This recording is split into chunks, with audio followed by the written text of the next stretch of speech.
So, hello, my name is Alex Petnland, professor at MIT, and I run a group called Connection Science, which actually develops techniques and open source software for helping countries and companies deal with AI in a way that is both effective, efficient, but also ethical.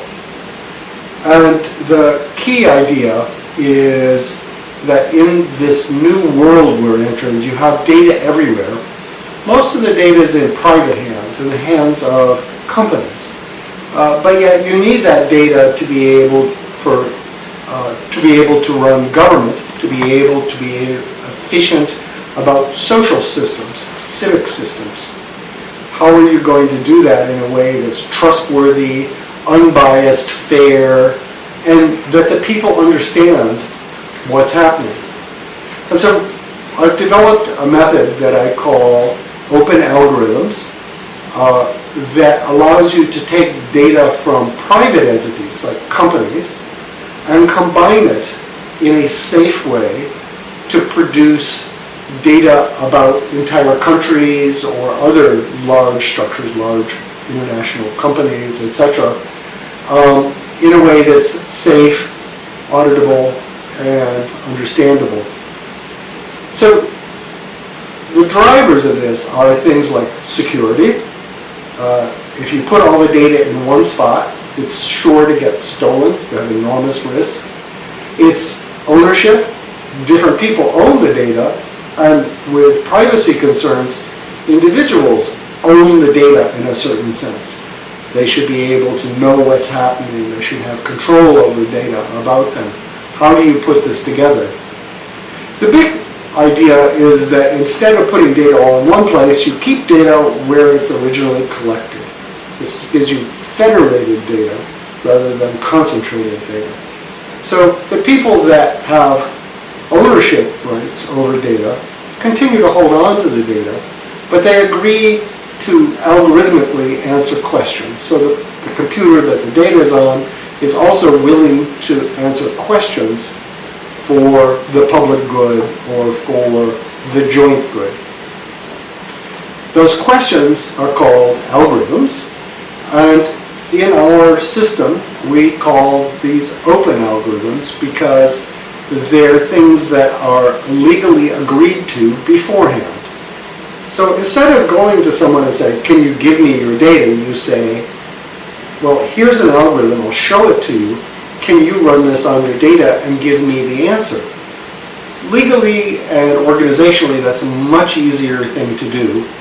And in fact, small countries like Estonia have been doing it for a long time, and big companies like AT&T do it as a matter of self-protection to make sure that they're not breaking the law. While it sounds complicated to the human ear, from a computer point of view, leaving the data where it's collected and answering questions is in many cases more efficient than moving the data to one place and answering the questions there. The difference is that it's a lot safer to leave the data where it was collected. Military people figured this out a long time ago. They stopped building castles with moats, which in today's computer world are called firewalls, and they went to defense in depth. That's what we knew with data. When you do that, all of a sudden you can keep track of what questions are being asked of what data, and the people who collected the data, the people who own the data, have the ability to monitor if the questions are ones that they agree to or not. And so you can record what's happening in the system. It's auditable. So if you have a question about bias or fairness, you can go and answer that question because now you have a record of what was done with the data and who did it.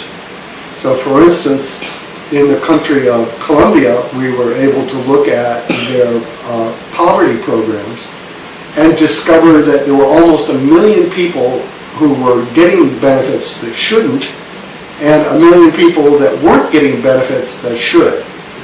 And that comes through the ability to audit all of the decisions, which again to human ears sounds complicated, but actually from a computer point of view, it's just a dashboard that keeps track of what's happening.